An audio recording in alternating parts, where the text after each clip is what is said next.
일본은 계속 도망치려고 했는데 이 와중에 한국이 보여준 태도가 미국을 놀라게 했다. 미국에서 한국은 미중 사이에서 중국을 벗어나 미국을 택했다는 의견을 선언한 상황이 나옵니다. 지금까지 미국에서는 이러한 발언이 거의 나오지 않았는데 왜 이렇게 판단했는지 궁금해지는데요. 또한 대한민국은 이제 강력한 카드를 가졌으며 외교 부분에서 과감한 행보를 하고 있다고 한 것입니다. 이런 뉴스가 나오자 특히 일본에서는 이런 상황에 대해서 크게 당황하고 있는 것으로 판단됩니다. 현재 미국에서 어떠한 이야기가 전개되고 있으며 일본은 무슨 상황인지 세 가지 경우를 살펴보도록 하겠습니다. 첫 번째, 미국, 일본은 공산화됐다.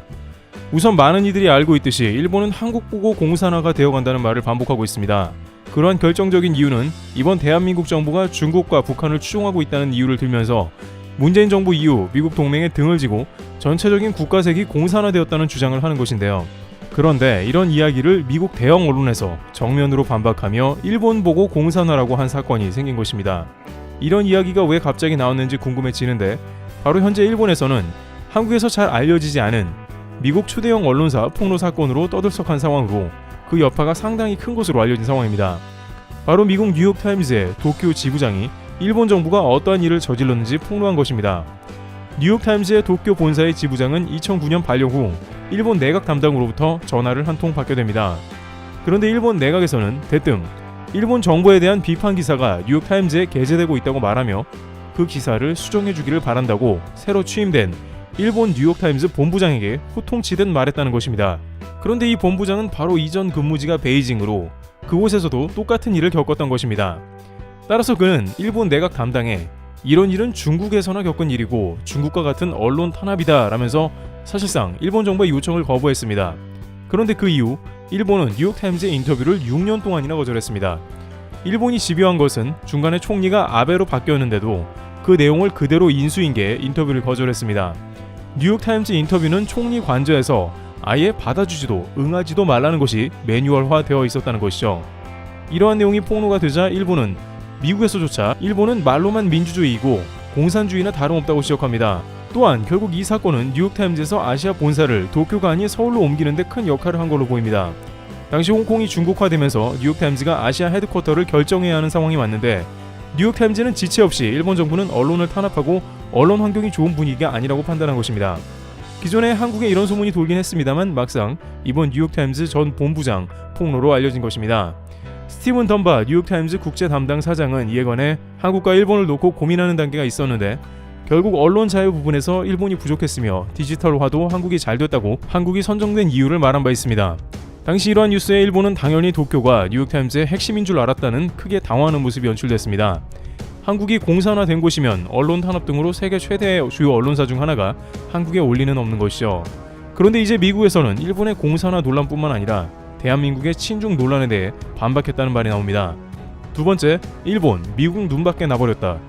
일본 정부는 현재 코로나 상황에 대해 180도로 태세 전환을 하는 모습이 나왔습니다. 현재 스가 내각에서 후생 노동성 장관을 지냈던 다무라는 자민당 회의를 통해 일본의 코로나 상황에 대해 말했는데 현재 일본에서 일 확진자가 10만 명이 나와도 전혀 이상할 게 없다는 발언을 했다고 전해집니다. 그는 마스크를 잘하는 일본이라도 감염자가 대량으로 나올 수 있다며 해외 사례를 보면 그렇다는 것입니다. 갑자기 일본 정부에서 코로나 관련해 느닷없이 일 확진자를 10만 명까지 예상한 모습인데요. 불과 2주 전만 해도 일본 전역 코로나 확진자가 100명대라며 코로나 청정국으로 자랑하던 일본입니다만 갑자기 일본 정부는 태세를 전환하면서 하루에 10만 명 확진자도 이상할 게 없다고 한 것입니다. 12월 초에 오미크론이 발견되었을 때 기시다 총리가 단 한 명의 변이도 용납하지 못한다며 단호한 모습이더니 이제는 일본에서도 일 확진자 10만 명도 대단한 게 아니라면서 갑자기 너그럽게 태세를 바꾼 것입니다. 이에 대해서 일본 현지에서는 코로나 PCR 무료화 이후 확진자가 폭발적으로 확산되는 국면이 나오자 갑작스럽게 모든 태도를 바꾸었다는 것이며 이에 일본 국민들조차 혼란스러워한다는 것입니다. 그런데 이런 상황을 미국에서 멀찍이 떨어져 보며 오히려 일본에 대한 불신이 매우 커진 상황인데요. 일본은 이 감염이 퍼진 모든 원인은 일본이 아니라 주일미군에 있다고 강력하게 비판하고 있습니다. 최근 2+2 미일 외교 국방장관 회의에서 일본 하야시 외무상은 미 블링컨 국무장관에게 항의를 했습니다. 때문에 회의에 어색한 기류가 감돌았으며 미국은 일본의 거센 저항에 당황한 것으로도 보입니다. 물론 미국도 정당한 이유라면 받아주겠지만 일본의 조작하는 행태를 빤히 보고 있기 때문에 주일미군의 모든 책임을 뒤집어 씌우려는 일본이 크게 못마땅하다는 비판이 나오고 있는 것이죠. 왜냐하면 건너편 한국에서는 미국이 한국, 일본 모두 똑같은 프로토콜로 코로나에 대응하고 있지만 한국에서는 일본처럼 감염도 폭발하지 않았으며 미군의 책임을 전가하는 일은 더더욱 없습니다. 따라서 미국에선 한국은 괜찮은데 유독 일본에서 심각한 문제를 제기한다고 비판하는 것입니다. 안 그래도 미국은 정부 차원에서도 한국과 일본을 서서히 구분하기 시작하는 분위기가 감돌고 있는데 일본에서 이런 식으로 나오니 일본에 등을 돌리는 것이 점점 더 가속화된다는 의견이 나오는 것인데요. 실제 이 가운데 미국에서 대한민국은 친중이 아니며 미국을 선택했다는 의견이 나와 일본을 놀라게 하고 있습니다. 세 번째, 미국, 한국이 친중 국가가 아니라는 이유. 미국에서 한국은 친중 국가가 아니라는 의견이 본격적으로 등장한 것은 언뜻 보면 별일이 아닌 것 같습니다만 사실 이는 일본의 주장을 정면 반박한 것으로 일본을 호통치는 듯한 강력한 미국의 메시지라는 것입니다. 일본 자민당에서는 한국이 친중 국가이며 공산화된다는 의견은 최근에도 지속되고 있는 모습입니다. 자민당 극우 코스염 의원 사토 마사이사는 한국 문재인 대통령이 호주 방한 시 베이징 올림픽 보이콧을 고려하지 않는 모습을 보였다며 한국은 하여튼간에 결정을 빨리 내렸다며 비아냥거린 바 있습니다. 일본 복수의 언론도 베이징 올림픽 보이콧을 안 한 한국에 미국이 등을 돌렸다고 연일 보도했습니다. 일본은 반중을 열심히 하고 있는데 한국은 그럴 의도가 전혀 없다는 자세를 보이고 있다는 것입니다. 아베 전 총리는 이러한 레퍼토리로 오바마 대통령을 구슬렀고 트럼프 대통령에게도 수차례 말했습니다. 그런데 최근 2022년 1월에 미국의 주요 정치 매체에서 한국에 대해 전혀 다른 이야기를 주장하고 나선 것입니다. 월드 폴리틱스 리뷰라는 미국의 정치 매체는 한국이 중국과 미국 사이에서 조용히 미국 편을 들었고 한국의 전략적 실리 외교가 그 색을 강하게 드러내지 않은 대신에 미국 편을 들었다는 글을 실었습니다. 그러면서 매체는 한국은 조용하지만 너무 확실하게 베이징과 워싱턴 간에서 미국 편을 들기로 했다면서 한국은 실제 지난 5월 한미 정상회담에서 바이든 대통령과의 공동 성명에서 1대1로 팽창주의에 관한 모든 내용을 포함했고 단지 중국이라는 이름만 빼고 모든 것을 사실상 규탄했다는 것입니다. 또한 항모를 확보하고 미국의 전투기 등을 취역하는 조치는 다분히 중국을 대항하는 태도라는 것입니다.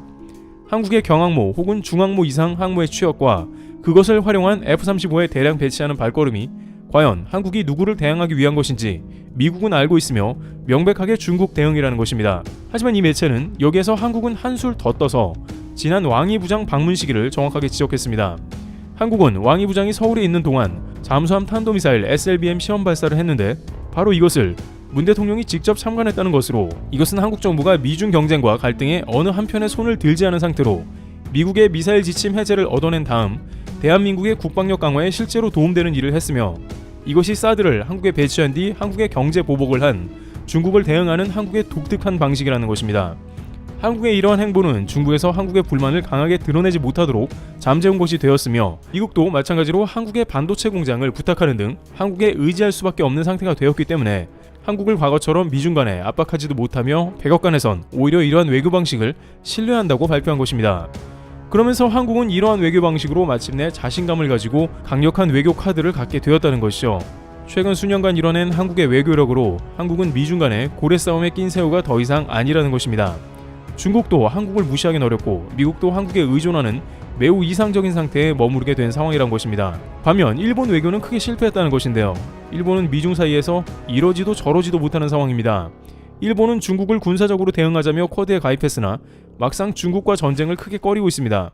중국이 생각 후에 쳐들어오지 못하도록 미국이 대신 막아달라고 뒤로 숨어버리는 장면이 나온 것이죠. 미국은 대만 전쟁 후 중국이 생각 후 위협 시에 오키나와에서 자위대가 파견되어 협조해야 한다는 협정을 맺으려 했지만 일본은 이 협정을 맺기도 전에 파토를 냈으며 미 국방부는 크게 화가 난 것으로 전해졌습니다.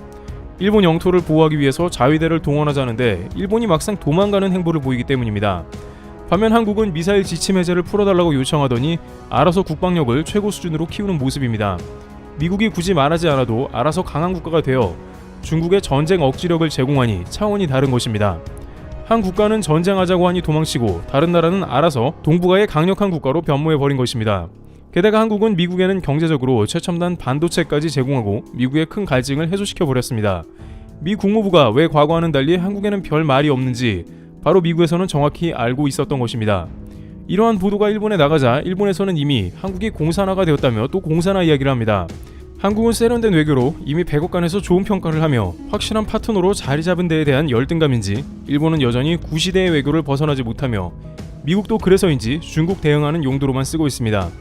이와 같이 이제 미국은 한국을 중국 견제와 동시에 굳건한 동맹 파트너로 인정하는 모습이 나옵니다. 일본과는 차원이 다른 외교의 모습과 강한 국가로 스스로를 키워가며 점점 격차가 커지고 있는 것입니다. 트래블튜브였습니다. 감사합니다.